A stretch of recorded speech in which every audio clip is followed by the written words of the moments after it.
지금의 전황 하나하나 살펴보겠습니다. 국제문화스포츠부의 이현용 기자와 함께 조목조목 따져보겠습니다. 이현용 기자, 옆에 이란 지도가 쭉 펼쳐져 있는데 지금 보니까 아까 영상으로 봐도 이란의 심장부인 테헤란이 가장 큰 타격을 받은 것 같거든요. 구체적으로 미국이 어디를 공습했습니까? 네, 이란 지도 보시면서 말씀드리겠습니다. 이 헤그세스 장관이 말한 미 동부 시간 화요일 기준으로요. 예. 미군은 이란 내 미사일 기지와 발사대 그리고 미사일과 드론 생산 장소들을 공격을 했습니다. 예. 혁명수비대 쿠드스군 본부, 탄도미사일을 생산하고 테스트하는 이맘 후세인 대학 내 예. 지하 무기연구소, 반다르 아바스 소재 전술 공군기지, 그리고 카라지 석유 저장소도 타격했습니다. 심지어 수도 테헤란의 주거지역 레설라트도 폭격을 맞았습니다. 지도 한번 다시 봐야 될 것 같은데요. 그러니까 이게 딱 이제 저희가 핵심적인 네 곳 공습 지역을 한번 주목해 봤는데 혁명수비대 본부, 그리고 제일 중요한 석유 저장소, 그리고 탄도미사일을 생산하는 지하 무기 연구소도 있고 또 하나 아예 그냥 민간인들이 사는 주거 지역까지 석유, 군, 민간인 아예 집중적으로 대대적으로 초토화 작전을 펼쳤는데 일단 미국이 안 때린 데가 없습니다. 그러면 실제 이란 현지 구호단체의 목소리도 한번 듣고 와서 관련 얘기를 나눠보도록 하겠습니다. بچه‌ها در تلاش هستن پیکر شهدا رو تیکه تیکه از روی زمین جمع کنن. مستقیما وسط اتوبانه و مستقیما خودروهای عبوری مردم عادی گرفتار شدن. 그러니까 이란의 고속도로를 미국 미사일이 고속도로 한가운데까지 타격했다. 그러면 이현영 기자, 민간인 피해도 꽤 많았을 것 같습니다. 그렇습니다. 알자지라는 전투기들이 밤새 테헤란 상공을 저고도로 비행하며 수십 개의 폭탄을 투하해 1,000만 명이 넘는 인구가 거주하는 도시 전역의 여러 지역이 크게 흔들렸다고 보도했습니다. 예. 한 테헤란 주민은 영국 언론에 지옥에 도달하기 전 마지막 정거장 같았다고 했습니다. 아하. 이란은 민간 시설 10,000곳 정도가 파괴되고 예. 민간인 1,300명이 사망했다고 밝혔습니다. 수도 테헤란의 모든 곳을 폭격해서 아이들이 잠자는 것조차 무서워한다고요. 이 주거용 건물이 공격당해 바닥과 벽이 날아가면서 골조만 남은 것으로 전해졌고요. 예. 구조대가 시신 수습을 하는 와중에도 인근에 미사일이 떨어진 것으로도 알려졌습니다. 그야말로 미국의 대규모 무차별 공습이었는데 이렇게 미국 백악관이 이런 격렬한 공습 와중에 아예 명시적으로 언급한 전략 자산이 있습니다. 바로 B-2 폭격기입니다. Our incredible B-2 bombers recently dropped dozens of 2,000-pound penetrator bombs on deeply buried missile sites. 아예 레빗 대변인이 B-2 전략 폭격기까지 언급한 건 뭔가 미국 쪽에 다른 타격 의도가 있는 건 아닙니까? 그렇습니다. 아시는 것처럼 B-2는 미군만이 독점 운영 중인 전략 폭격기입니다. 예. 13톤짜리 세계 최대 벙커버스터 GBU-57을 투하할 수 있는 유일한 군용기입니다. 이 벙커버스터로 60m가량 지하를 파괴한 뒤 1톤급 정밀유도 폭탄이 추가 공격을 하면요. 예. 지하 100m 아래에 있는 이란의 기지를 파괴하게 됩니다. 미 중부사령부는 이맘 알리와 헤이다르 카사르드 등 이란의 핵심 미사일 기지들이 이번 공격으로 큰 타격을 입었다고 밝혔습니다. B-2 폭격기가 본토에서 다시 출격했다는 건요. 예. 알보르즈 산맥 등의 지하 미사일 기지, 나탄즈의 지하 핵농축 시설이 표적이 됐다는 뜻으로 풀이됩니다.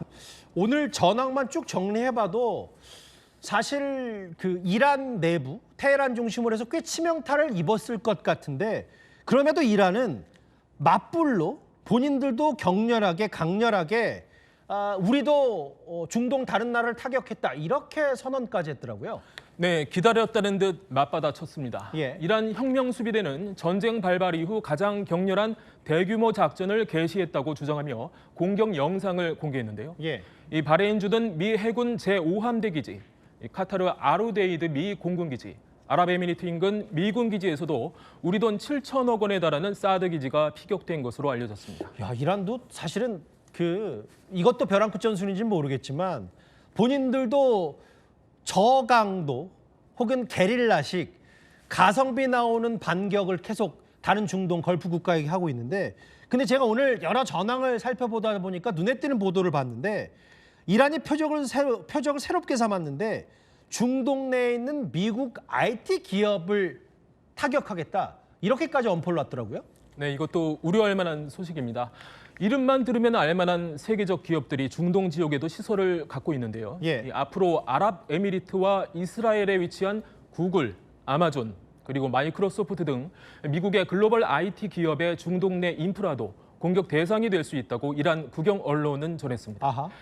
또 하나, 그동안 중동 지역 내 미군 기지들을 중심으로 공격한 이란이 이제는 은행을 포함한 금융기관까지 목표로 했습니다. 특히 아랍에미리트 두바이 중심에 위치한 중동 최대의 금융 허브 두바이 국제금융센터에 9,000곳 가까운 기관이 집적돼 있는데 예. 비상이 걸렸습니다. 야, 이게 이제 구글이나 아마존 같은 데를 이란이 집중적으로 타격하겠다, 미국 아픈 곳 때리겠다고 하면 이게 실제로 아무리 지금 군 전력에서 압도적으로 미군이 우위를 보이고 있다고 하더라도 이게 장기전으로 가면 미국에도 좋을 리가 하나도 없을 텐데. 네. 아예 그래서 저렇게 구글, 아마존 혹은 금융권, 중동 내에 있는 미국의 민간 시설을 타격하는 것과는 또 별개로 아예 여기서 조금 더 이란도 전략을 틀었다. 이런 보도도 있는데 설명이 좀 필요할 것 같아요. 맞습니다. 사실 이란이 미국 본토까지 공격할 수는 없는 상황이기 때문에 예. 이번 전쟁의 승패를 가르고 있는 것 첨단 레이더입니다. 미군이 이란보다 10년 앞서고 있다는 평가가 나오는데요. 아, 그래요? 이란도 미군의 눈 레이더 공격에 공을 들이고 있습니다. 예. 실제 카타르 미군 기지에서는 우리 돈 약 1조 4천억 원에 달하는 레이더가 공격을 당했습니다. 더불어 최근 이란의 공격으로 미군 시설 17곳이 피해를 당한 것으로 뉴욕타임스는 전했습니다. 미군 기지와 방공시설 그리고 미국 대사관, 쿠웨이트 기지 내 스포츠 시설 인근에도 이란 드론이 폭발했다고 신문은 덧붙였는데요. 다만 미 국방부는 이란 탄도미사일 공격 규모가 개전 초기보다 90% 이상 감소했다고 평가하고 있습니다. 반격은 이어지고 있지만 공격 능력은 약화됐다는 분석입니다. 물론 테헤란 주민들이 지옥 같았다. 지금 거의 초토화 직전인 이란 상황을 보긴 했는데 이란도 쉽게 백기를 들지는 않고 있기 때문에 전쟁이 이제 12일째, 13일째로 접어드는 것 같아요. 알겠습니다. 국제문화스포츠부의 이현영 기자 함께했습니다.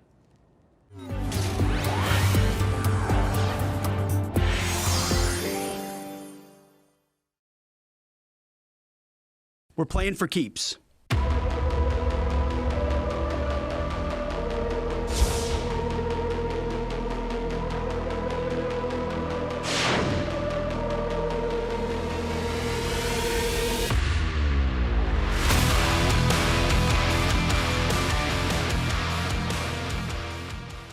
자, 미국과 이란의 전쟁이 발발한 지 오늘로 꼭 열흘째입니다. 그런데 미국의 움직임이 심상치 않습니다. 우리와도 관련되어 있는 움직임인데요. 바로 우리나라 오산에 있는 미 공군 기지에서 미군의 수송기가 여러 대가 지중해 해역으로 이동한 정황이 포착이 된 겁니다.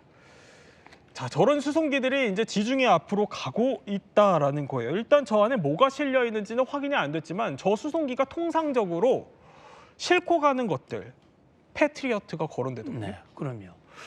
그래서 지금 시점이 지난 2월 28일 지금 한 8일째 중동 이스라엘에서 이스라엘, 미국, 이란 간에 이제 충돌이 이어지고 있기 때문에 그 시기에 저 C-17이라고 하는 대형 수송기가 우리 오산공항에 왔고 또 국내에서도 일부 다른 지역에 있는 사드 포대가 오산으로 이동하는 그런 이야기들, 보도들이 나온 바가 있거든요. 그래서 지금 마침 C-17이 결국 지중해 쪽으로 이동했다라는 그런 보도가 나오고 있는데 그래서 과연 그럼 저기에 뭐가 실렸겠느냐. 지금 우리가 이제 걱정하는 것은 주한 미군 전력 일부가 중동 전장 현장으로 이동하는 것이 아니냐. 그렇다면 우리 전력에 공백이 생기는 것이 아니냐라는 그런 우려거든요. 사실 작년 6월 10일 공격 작전 때도 우리 8개 포대 중에 2개 포대가 이동했다가 10월 달에 복귀한 그런 전례가 있습니다. 그래서 이번에도 그럴 가능성은 배제할 수는 없겠지만 한미는 어쨌든 우리 전력의 공백을 노출시키지 않고 이것을 드러내지 않고 지금 대처를 하고 있기 때문에 저는 뭐 현재로서는 별 문제가 없다고 생각이 되는데 예. 전쟁이 장기화되면 네. 그땐 또 좀 걱정되는 부분이 있습니다. 길어지면은 어떤 병력이 어떤 무기까지 빼갈지 모르니까 더 우려가 될 수 있다 이런 말씀을 해주신 거예요. 근데 정 작가님, 네, 한반도에서 중동 상당히 꽤 거리가 있는데도 그렇죠. 이거를 만약에 빼갔다면 패트리어트 미사일을 빼갔다면 그만큼 심상치 않다는 거예요. 그러니까 전황의 유불리에 상관없이 지금 일주일 넘게 계속 미사일과 드론을 쏴대는데 이란이 최근에 들어 며칠 사이에 이렇게 숫자가 줄었다는 게 확인이 됐지만 네. 그게 이란 측에서 영혼의 한 끝까지 끌어모으기 위해서 참고 있는 거냐 아니면 그냥 다 박살난 거냐는 아직 이제 전황 평가 제대로 안 됐으니까. 근데 전쟁에서는 이렇게 전자 쪽으로 생각을 해야 돼요. 상대방이 완전히 죽지 않은 이상 어떻게 나올지 모르니까 방공 자산을 최대한 끌어모아야 된다라는 결정은 뭐 당연히 합리적인 미국 측에서 내려야 되는 결정이고요. 예. 그리고 그런 결정에 맞춰서 가장 빨리 할 수 있는 게 전 세계에 흩어져 있는 그 미군의 방공 자산들을 끌어모으는 방식, 뭐 전략적 유연성이라고 부르기 때문에 이제 이 문제는 전황의 유불리에 상관없이 미국이 이 상황을 좀 더 길고 장기적으로 보고 있는 거 아닌가라고 그렇게 파악을 하는 게 합리적일 것 같습니다. 그러니까 만약에 패트리어트까지 가져갔다면 이게 장기전을 염두에 둘 가능성까지 거론이 된다라는 분석을 해주신 건데, 자, 패트리어트뿐만이 아니라 김대현 평론가, 요르단에 배치됐던 미군의 사드가 이게 이란의 공습으로 파괴됐다 이런 보도가 나와요. 그러다 보니까 이걸 대체하기 위해서라도 우리 사드, 한반도에 있는 사드도 가져갈 수 있는 가능성이 거론되더군요. 맞습니다. 사실 이제 미 육군이 갖고 있는 사드 포대가 최소 7개에서 지금 8개 포대가 있는 걸로 지금 알려져 있습니다. 그 가운데 2개 포대가 인도 태평양 지역에 있는데 하나가 성주에 있고 또 다른 하나가 괌에 있습니다. 네. 근데 지금 미 군에서는 아직 공식적으로 인정을 하지 않지만 네. 지금 미국 쪽에서는 언론에 의하면은 요르단에 있는 사드 레이더가 파괴된 걸로 지금 확인이 된다라고 예. 나오고 있습니다. 근데 아마 이제 시청자분들이 궁금하실 거예요. 사드 하면 이 미사일 막는 이 대공 무기 체계인데 이게 어떻게 요격을 당하지? 라는 생각하실 수 있을 것 같은데 네. 사드는 한 가지 특징이 있습니다. 사드는 탄도 미사일만 요격하게끔 만들어져 있어요. 그러니까 지금 이란이 갖고 있는 순항 미사일이라든가 자폭 드론에는 굉장히 취약합니다. 근데 이번에 뭐 사실로 밝혀지면 만약에 사드 레이더가 공격을 당했다 그러면 사실 지금 전 세계에 있는 사드 포대들이 풀 가동 상태이기 때문에 그러면 성주에 있는 레이더를 급하게 빼갈 수도 있죠. 그리고 지금 이제 레이더만 이제 파괴가 됐다라고 이렇게 전해지고 있는데 레이더만 보충을 하면 또 그쪽 요르단에 있는 사드 포대가 정상적으로 작동을 할 수가 있습니다. 네.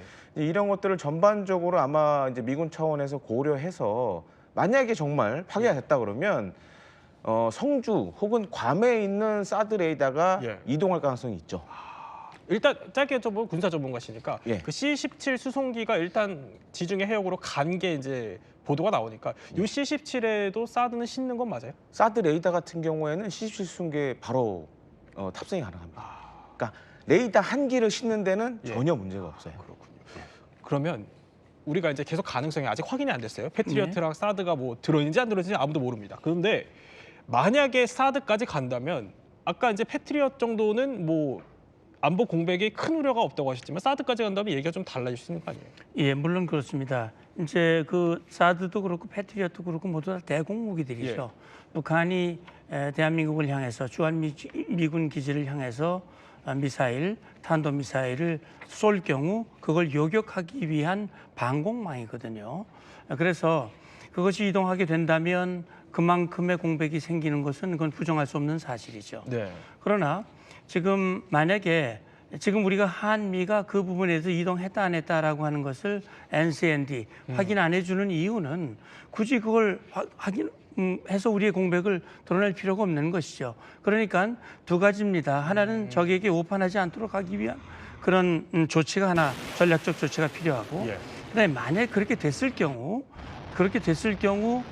그건 요격하기 위한 미사일이지만 상대방이 우리를 사전에 공격하지 못하도록 예. 하기 위한 그런 다른 조치로서 상대방을 억제하고 대응하기 위한 네. 그런 조치를 한미가 철저하게 대비를 해서 공백이 발생하지 않도록 해야 된다. 네. 그리고 언젠가 미국이 이 전략적 유연성으로 줄어들 경우 우리의 대비를 강화하기 위해서 우리가 국방비를 늘리고 우리의 전력을 현대화하고 있는 것이다. 이렇게 봐야 될 겁니다. 네, 이렇게 패트리어트 그리고 사드까지 주한미군 전력 자산의 이동 가능성까지 얘기가 나올 정도로 지금 중동 전쟁이요. 그야말로 첨단 전략 무기 전쟁의 장이 되어가고 있습니다. 특히 미국과 이란의 최첨단 전략 자산들이 대거 지금 투입이 되고 있다는 건데요. 정 작가, 일단 미 중부 사령부가 상당히 이례적으로 이걸 대거 공개했어요. 뭘 무기를 썼는지. 네, 맞습니다. 그 하메네이 참수 작전 그리고 이란 공습에 사용됐던 각종 무기 체계들을 자신 있게 공개했는데요. 예. 가장 대표적인 게 화면에서 제일 위에 깜장색 가오리 같은 게 보이실 겁니다.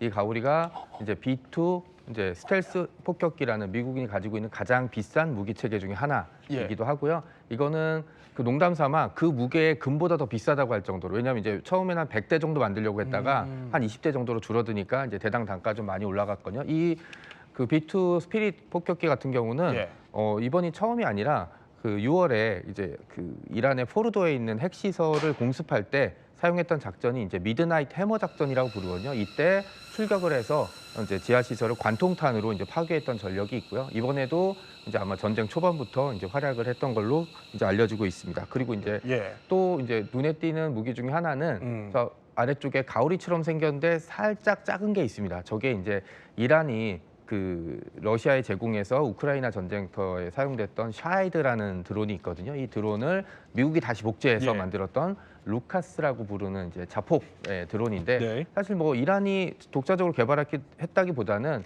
이런 그 가오리형 이제 이 삼각날개 짧은 몸통을 가진 이제 자폭 드론 형태는 이미 여러 나라에서 오래전부터 사용했기 때문에 복잡한 계보를 가지고 있다라고 합니다. 그러니까 미국이 이걸 공개했다는 얘기는 뭐냐면 일종의 매스미디어 전쟁에서 승기를 잡고 이기겠다라는 그런 뜻이고, 이제 옛날처럼 전쟁터에 나가면 그렇게 많이 사람을 죽이는 걸로 전쟁을 끝낼 수가 없잖아요. 그렇기 때문에 저런 무기를 공개함으로써 이란 측의 저항 의지를 꺾으려고 했던 선전 활동의 일종이 아니냐라고 파악하고 있습니다. 이란을 무력화시킬 수 있다. 그런 미국의 강력한 의지를 또 보여주기 위해 상당히 이례적으로 또 무기 자산들을 대거 공개했다, 이런 설명을 해주셨는데, 자, 이번 전쟁에서 눈에 띄는 특징이 하나 또 있습니다. 바로 이겁니다. 굉장히 강력한 공중전을 펼쳤다는 건데요. 이 공중전 선두에 선 무기 바로 미국의 전략 폭격기 3대장일 겁니다. 자, 영상으로 한번 볼까요? 자, 지난 1일 미국이 공개한 영상입니다. 이게 가오리 모양의 B2 스텔스 폭격기인데요. 이게 활주로를 따라서 이동하고 당시 출격 준비를 했던 그 중부사령부가 직접 공개한 영상이죠. 자, 두 번째는요, B1B를 공개를 했습니다. B1B가 또 출격을 하고 밤하늘을 저렇게 날아오르는 출격 장면까지 공개를 했고요. 마지막으로 이거에 이어서 이번에는 B-52 폭격기 모습도 공개를 했습니다. 자, 이렇게 3대장, 전략 폭격기 3대장을 총동원했다. 이렇게까지 우리 총력전하고 있다, 이 얘기군요. 예, 그렇습니다. 그러니까 이번에 작전이 대략 한 3개 단계로 구분해서 볼 수 있는데 1단계 작전은 하메네이 참수, 지도부를 제거하는 작전이었고, 그다음에 말씀하신 대로 정말 3대 전략 폭격기를 포함해서 미국이 동원할 수 있는 모든 자산을 총동원을 해서 이란의 핵 미사일과 관련된 기지, 발사대, 그다음에 생산 시설, 그다음에 관련 모든 지휘부, 그다음에 방공망, 통신망, 그다음에 특히 해군까지 완전히 초토화시켜서 다시는 이란이 미국이나 서방에 도전하거나 평화를 깨는 테러 행위를 하지 못하도록 만들겠다. 그러기 위해서는 우리가 가지고 있는 모든 역량을 단기간에 집중해서 투입한다라고 하는 것을 실제 보여주기도 하고 행동으로 옮기기도 하고 그렇게 지금 진행되고 있습니다. 그러면 이번 이란과의 전쟁에서 각각 어떻게 썼어요, 이거를? 그러니까 B2 폭격기가 이제 가장 먼저 투입이 됐습니다. 그래서 이제 미국에서는 B2 폭격기를 이렇게 많이 부릅니다.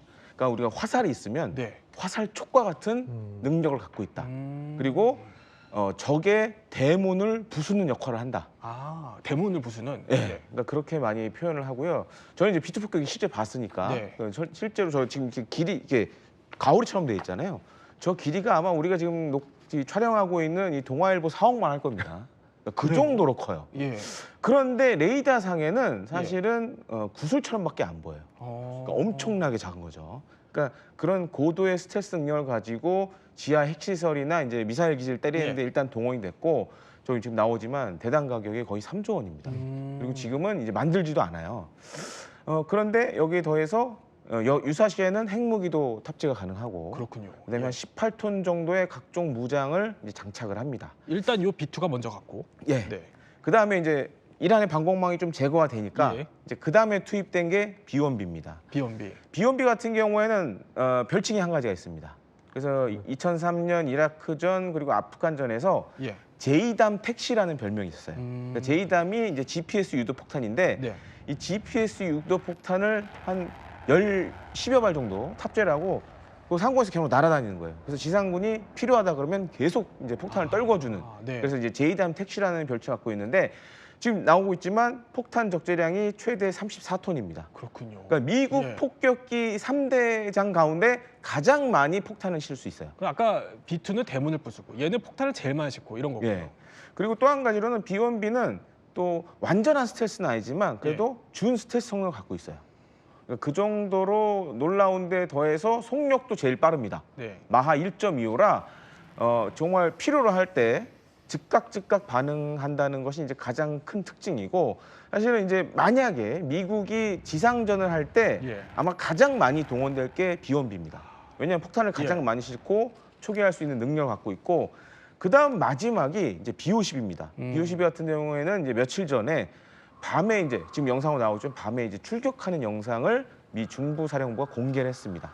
그래서 이 영상을 잘 보시면 이 B-50 폭격기에 제즘이라는 장거리 순항 미사일을 달고 이륙하는 게 이제 보였는데 아무래도 이란의 중요 군사 시설 타격 그리고 지하 시설 파괴에 동원된 것이 아닌가 이렇게 좀 생각이 됩니다. 그런데 정명수 작가. 네. 공중을 제대로 장악한 무기는 사실 그러니까 전쟁이 벌어지면 이 전략폭격기 3대장은 네. 출동을 하지만 이번에 새롭게 장악을 한 게 따로 있어요. 그러니까 전략폭격기 3대장은 미국이 전쟁을 하게 될 때 가장 먼저 선보이는 카드인데 이번 전장터에서 이제 공중을 장악한 또 다른 미군의 무기 체계가 있습니다. 영상을 보시면서 제가 설명을 드리도록 네. 하겠습니다. 현지 시각으로 3일 밤 11시쯤에 두바이에 있는 미국 영사관이 이제 불타는 모습이 지금 보이고 있는데요. 이란이 이제 자폭 드론 한 30대 정도를 투입해서 집중적으로 공격을 하고 있습니다. 네. 그런 뒤에 네. 그리고 이제 하지만 이제 미군이 가만히 있지 않았죠. 예. 네, 그래서 반격이 시작됐는데 미군의 드론 부대 스콜피온이 출격해서 4일 밤 이란 남부에 있는 미납 기지의 방공망을 미군 자폭 드론이 가서 초토화 시켜버렸습니다. 그러니까 이게 이란의 자폭 드론 활약상에 맞서서 미국도 자폭 드론을 띄웠다 이 설명을 해주신 거예요. 그런데 이 루카스 이번에 미국이 선보인 이 루카스라는 게 미국이 처음 선보인 거예요? 예, 그렇습니다. 그러니까 이란의 샤헤드 136을 많이 참고해서 만들었다고 생각하시면 됩니다. 그리고 지금 루카스 같은 경우에는 지금 이제 전쟁을 수행하고 있는 미 중부 사령부 예하의 부대에 집중적으로 배치가 됐어요. 그래서 이번에 개전 첫날 28일 날부터 이제 사용이 됐는데 그러니까 지금 그런 겁니다. 미국도 그동안 좋은 미사일, 값비싼 미사일 많이 썼는데 그렇게 하다 보니까 너무 많은 돈이 들어가는 거예요. 그래서 이란처럼 그럼 우리도 좀 저렴하지만 많이 쓸 수 있는 저런 루카스를 만들어 쓰자. 그런데 이게 이번에 처음 사용됐고 아마 향후에 이제 미국이 수행하는 전쟁에서 향후 루카스의 비중이 계속 늘어날 겁니다. 왜냐하면 저거 같은 경우에는 지금 뭐 샤헤드 136도 한 대당 가격이 5천만 원 정도밖에 안 해요. 뭐 3천만 원이라는 얘기도 있고 5천만 원 얘기도 있는데 미국 같은 경우에도 그 정도 가격이면 충분히 만들 수 있는 거라 향후에 아마 저런 유사한 무기들이 많이 등장을 할 것으로 좀 생각이 됩니다. 근데 아까 이게 이란 거랑 비슷하다. 이란 거를 갖고 와서 이제 사실상 분해해서 비슷하게 만들었다 이런 설명이신 것 같아요. 그래서 저희가 한번 2분할로 준비를 해봤어요. 자 보면은 정 작가. 네. 육안으로만 봐도 비슷해요. 예, 쌍둥이 같죠? 예. 네. 샤헤드 136 같은 경우는 우크라이나 전쟁에서 이제 전쟁의 패러다임을 한번 바꿨다는 평가를 좀 받고 있죠. 가성비적인 측면이나 아니면 공중 타격 측면에서. 그리고 이걸 봤던 이제 미국에서 루카스라는 무인기를 개발을 했는데 루카스는 뭐 사람 이름이란 뜻이 아니라 그 저가형 이제 무인기라는 뜻입니다. 그러니까 뭐 보통 줄여서 이제 미국판 샤이드라고 부르는데 비슷한 거는 사실 개념 자체는 비슷합니다. 그냥 발사해서 고정된 목표물을 타격하는 아주 값싼 샤이드 136 같은 경우도 이제 사실 낮은 빠르지 않은 속도랑 그다음 직진으로 가는 것 때문에 요격률은 굉장히 높은 편이거든요. 근데 너무 많이 한꺼번에 발사하기 때문에 우크라이나 방공망이 감당을 못하는 측면이 있고 이 지점에 착안했던 미군도 이제 같이 루카스라는 이제 비슷한 개념의 형태가 비슷하다기보다는 개념이 비슷하다고 보면 되긴 하는데 사실 이런 무인기 체계 같은 경우는 뭐 샤이드 136으로 대표된 이란이 처음으로 한 게 아니라 80년대 90년대부터 전쟁을 좀 한다는 나라들은 뭐 끊임없이 테스트를 해봤고 웃긴 건 이 샤이드 136이랑 좀 비슷하게 생긴 그리고 초기 개념을 가져왔던 건 이스라엘의 하피라는 무인기입니다. 우리나라 도입한 적이 있거든요. 네. 네. 자, 그런데 육안으로만 봐도 상당히 비슷하니까. 네. 저게 그러니까 이란전에 처음 쓰였을 때 이란 입장에서 이럴 것 같아요.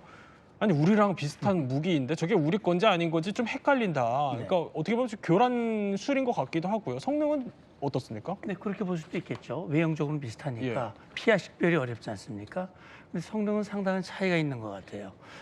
이 이란의 샤헤드는 A에서 B라는 지점으로 날아가서 자폭하고 폭파하는 그런 기능만 가지고 있다면 지금 루카스 같은 경우는 미국의 뮤직과 통합되어 있다고 그래요. 근데 뮤직이 음악이 아니고 뮤직은 이 무인 체계를 연결해서 통합 운영하는 통신 데이터 체계를 뮤직이라고 얘기를 하는데 루카스가 이게 통합이 되면은 여러 루카스가 군집으로 이 운영이 될 수도 있고요.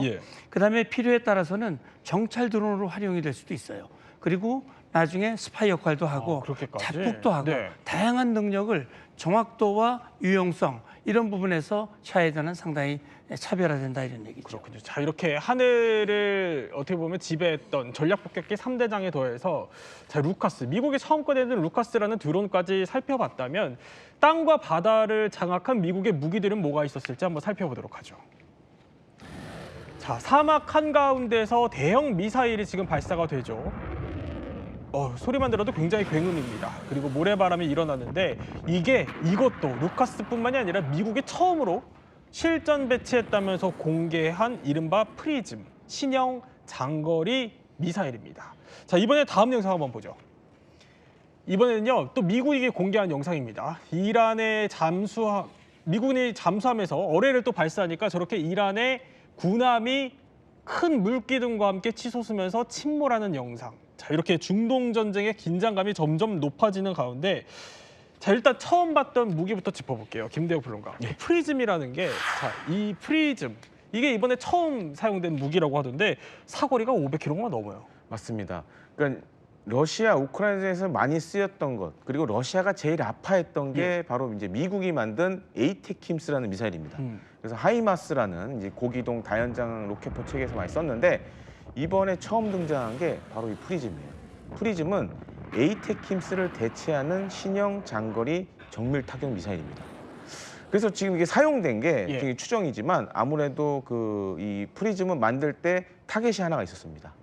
방공망의 핵심이라고 할 수 있는 레이더 기지를 정밀 타격하게 만들어졌어요. 그래서 사거리도 기존의 에이테킴스보다 한 200km 긴 500km로 만들어졌고요. 대신에 에이테킴스보다 작고 그다음에 탄두 중량도 작습니다. 대신에 사거리가 늘어났고요. 그리고 전에 하이마스 같은 경우에는 에이테킴스 한 발만 쏠 수 있었는데 지금은 저 프리즘은 2발까지 쏠 수가 있습니다. 그러니까 그 정도로 작지만 강하고 또 한 가지로는 이 얘기도 있습니다. 지금 프리즘은 인공지능 기술이 들어갔다는 얘기도 있어요. 그래서 예를 들어서 A라는 타겟을 때려야 되는데 그게 아니다 싶으면 B라는 타겟으로 이렇게 목표를 바꿀 수 있게 인공지능 기술도 들어가요. 미사일에서 직접 목표를 바꾸게요? 네, 미사일을 그런 위치를 바꾸는 능력도 갖고 있다는 얘기도 있고요. 그리고 사실 지금 주한미군에 보면 이제 M270 MLRS가 지금 배치돼 있는데 최근에 이제 주한미군도 M270A2 모델로 성능 개량한 게 새로 들어와 있습니다. 근데 거기서도 지금 프리즘을 쏠 수가 있어요. 그렇군요. 그래서 향후에 우리나라에 이 프리즘이 배치될 가능성도 있다라고 좀 말씀드립니다. AI 탑재 가능성에 이란의 방공망을 흔들기 위해 장거리, 사거리 한 500km까지 넘게 개량된 프리즘을 꺼내 들었다면 바다 위에서는 아까 영상에 보신 것처럼 이란의 군함을 침몰시켰던 그 어뢰가 마크 48이라는 거예요. 이거는 어떤 무기입니까? 사실은 2차 세계대전 이후에 미국이 어뢰를 이용을 해서 적 함정을 파괴한 것은 이번이 처음이라고 그래요. 거의 80년 만에 쓰인 건데, 근데 마크 48이라고 하는 어뢰는 신무기는 아닙니다. 지금 나오고 있습니다만 이제 직경이 뭐 533mm 예. 그리고 길이가 5.8m고 무게가 그렇게 무겁지 않습니다. 근데 이거 표적을 자체 포착을 해서 예. 선체가 있으면 선체 밑에서 폭발합니다. 이게 폭발하면 그 폭발 그 버블에 의해서 위에 함정이 두동강이 나는 거예요. 2010년 우리 천안함 두동강이 난 예. 것과 비슷하게 그렇게 이제 폭발할 수 있도록 설계된 그런 어뢰가 바로 마크 48 어뢰고, 미국은 이번 이란 공격을 통해서 뭐 이란 함정 크고 작은 것 40여 척을 이미 폭파했다, 무력화시켰다라고 얘기했는데 그 중에 하나가 바로 이 무기라고 보시면 됩니다. 그런데 이게 이 마크 48 어뢰를 쓴 게 인도양 파키스탄 인근에서 또 쐈다라고 하고, 아까 프리즘에도 AI가 장착됐을 가능성을 거론을 해주셨거든요. 이 정도면은 그러니까 이번 전쟁에서 김대표 평론가, 그러니까 AI가 본격적으로 쓰였다는 얘기 같군요. 그렇습니다. 그러니까 잘 보시면 예. 과거 그 미국의 9.11 테러 일으켰던 빈라덴은 잡는데 10년이 걸렸어요. 네. 그리고 2003년 이라크전에서 사담 후세인 잡는데도 6개월에서 9개월 걸렸습니다. 근데 이번에 마두로 2시간 만에 체포됐죠. 네. 그리고 하메네이 1시간 만에 제거됐습니다. 그러니까 이거의 핵심은 뭐냐? 바로 인공지능과 사이버전이 결합됐기 때문에 과거와 달리 이런 작전을 수행하는 데 있어서 예. 특히 인공지능이 도움을 많이 주고 있습니다. 지금 나오고 있지만 네. 이번에 이제 비물리적 수단, 이게 보통 이제 사이버전이라고 할 수 있는데, 미국, 이스라엘이 이란의 통신망도 교란했고, 또 한 가지로는 테헤란의 교통 카메라를 해킹을 했습니다. 그래서 하메네이가 어디로 이동하는지를 다 보고 있었어요. 그리고 또 한 가지로는 이제 이란 같은 경우에도 지금 미국과 이스라엘의 사이버 공격을 하고 있지만 네. 미국, 이스라엘이 같이 또 사이버 공격을 하고 있죠. 여기다가 중요한 표적을 선정하는데 뭐 엔트로피 클로드라든가 여러 가지 인공지능들이 도움이 되고 있습니다. 그렇게까지. 예. 네. 이렇게 테헤란의 교통 CCTV까지 인공지능으로 다 살펴봤다. 이렇게 AI의 활약상을 짚어줬는데, 이렇게 미국이 뭐 다 꺼내들고 AI까지 네. 했다면 이란도 가만히 있지 않을 것 같거든요. 그래서 이란이 이번에 들고 나온 걸로 추정되는 게 바로 이겁니다. 집속탄이라는 거. 예. 네, 최근에 이제 이스라엘 상공에서 집속탄이 터지는 광경이 좀 보여졌었는데, 예. 집속탄이 뭐냐면 이제 수많은 자탄들을 내장한 탄두가 상공에서 터지면서 이 집속탄의 탄두들이, 수많은 자탄들이 지상에 떨어져서 이제 인명 피해, 그리고 이제 무엇보다 이제 그 불발탄 같은 게 생겨버리면 예. 그 지역은 이제 사람들이 계속 다닐 수 없게 되는 그런 위험한 지역이 됩니다. 그러니까 이 집속탄은 사용 자체가 금지돼 있고, 특히 민간에 사용되는 거는 엄격하게 금지돼 있거든요. 백린탄과 더불어서. 예. 근데 이란이 이걸 좀 사용했다는 얘기는 뭐 어떻게 보면 전황이 굉장히 다급하니까 예. 전세를 좀 뒤집을 만한. 그러니까 아까 말씀드렸듯이 사람은 굉장히 복잡한 존재이기 때문에 팔이나 다리 하나가 없어지거나 심하게 다쳐도 저항을 포기하지는 않습니다. 네. 자, 그런데 저항하는 마음이 꺾여 버리면 그 다음에 저항을 할 수가 없게 돼 버리거든요. 그러니까 미군이 그런 각종 다양한 무기들을 사용했다라는 걸 공개하고, 예. 그 다음에 어떻게 하메네이를 폭사했는지, 뭐 교통 카메라를 해킹했다는 얘기도 이제 일부러 흘린 거는 네. 너희들이 아무리 저항해봤자 우리 손바닥 아니야. 그러니까 적당히 해, 그만하자, 뭐 항복해, 뭐 이런 뜻의 이제 어떻게 보면은 그 긴 이제 심리전의 일환이고, 그런 측면에서 보면은 저 영상 보면은 저게 모르는 사람 보면 불꽃놀이 같지만 저 불꽃에 사람이 타 죽거나 아유. 아니면 집이 예. 불타버릴 수 있거든요. 그러면 아무리 저항할 마음이 가진 사람도 내 집이 불타버리고 내 차가 없어지고 내 가족이 죽거나 다치면 그렇게 저항하는 마음이 꺾일 수가 있어서 이란이 저걸 사용했다는 얘기는 예. 뭐 거의 막바지일 수도 있고, 아니면 이스라엘한테 좀 쌓인 게 많이 있으니까 네. 보복하기로 마음 먹을 수도 있는 뭐 이런 겁니다. 그러니까 다 예. 소량만 사용됐지만 이제 앞으로 얼마나 더 사용될지가 이제 관건이 될 것 같습니다. 근데 우리가 지켜봐야 되는 게, 그러니까 물론 이스라엘 측의 주장이지만 이 집속탄까지 사용했다는 거 그만큼 이란이 다급하다는 것 같은데, 정명수 작가. 네, 이게 짧게 여쭤보면 우리 북한에서도 네, 갖고 있다. 맞습니다. 이 집속탄을. 이게 맞아요? 네. 북한도 집속탄을 보유하고 있을 거라고 추정을 해야 되는 게 맞고요. 네.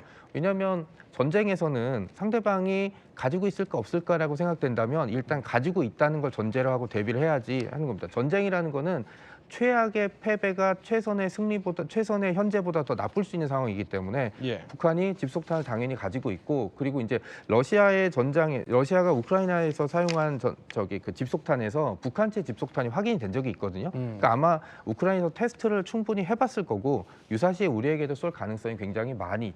여기 화면 보시면은 우크라이나 전장에서 이제 확보가 된 건데 보면 한글로 적혀 있잖아요. 그러니까 당연히 러시아제가 아니라 북한제라고 보시는 게 맞을 것 같습니다.